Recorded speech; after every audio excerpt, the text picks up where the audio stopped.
very stubborn. I destroyed that bird.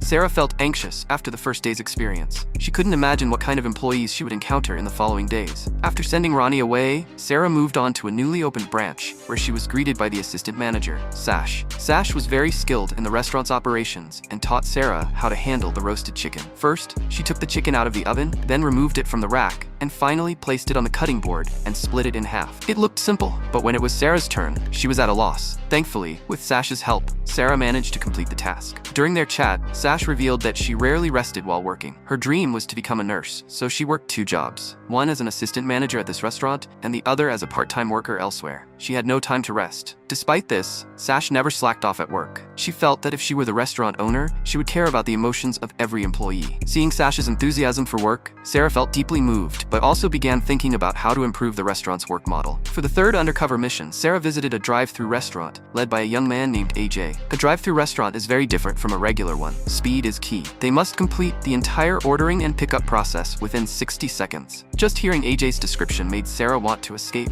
After AJ demonstrated, it was Sarah's turn. Nervous and flustered, Sarah struggled to understand the customer's needs while watching the timer above her head run out. Thankfully, AJ stepped in just in time and helped her out of her awkward situation. During their conversation, Sarah learned that AJ had been in prison at 17. After being released, the restaurant manager gave him a job, which helped him develop the ability to survive on his own. Grateful for the opportunity, AJ worked hard, and within 2 months, he had completely mastered his job. Now, his dream was to become a restaurant manager. Sarah admired AJ's positive attitude and strong work ethic. For the last undercover visit, Sarah went to a restaurant ranked in the top 30 in sales. She wanted to find out why this store performed so well. April, the assistant manager of the restaurant, turned out to be an excellent leader. She worked with passion and efficiency, setting a great example for the entire team. With such an outstanding leader, the store's business was bound to succeed. However, during their conversation, Sarah learned that despite April's abilities, she was planning to quit. April was a second-year student and a single mother. She had hoped that the company would promote her to general manager, but the company required managers to have a degree. To support her son, she had to consider looking for another job. Sarah was deeply saddened by this news. She didn't want to lose such a talented employee and realized that the company's promotion system needed improvement.